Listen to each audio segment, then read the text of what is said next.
কনক্রিটটা setting করব, আর steering কনক্রিটটা আমরা অরিজিনালটা সেটিং করব। মূলত বিষয় হচ্ছে অরিজিনাল পার্টস ইউজ করে সবচেয়ে উত্তম, কারণ অরিজিনালটার লংজিভিটিটা ভালো হয়। যেমন এই যেটা চেঞ্জ করলাম আমরা, এটা গাড়ির সাথেকার ছিল, এটা চললো প্রায় 34,000 কিলোমিটার। আর এখন যেটা আমরা লাগাবো এটাও মোটামুটি অনেক দিন চলবে। পার্ট নাম্বার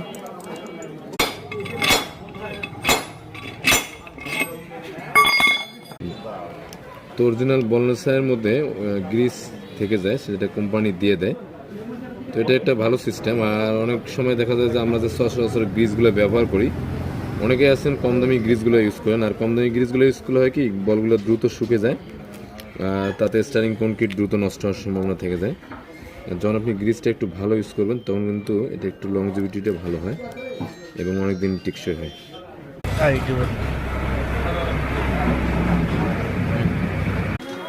তো আমরা বলগুলো সেটিং করে নেব।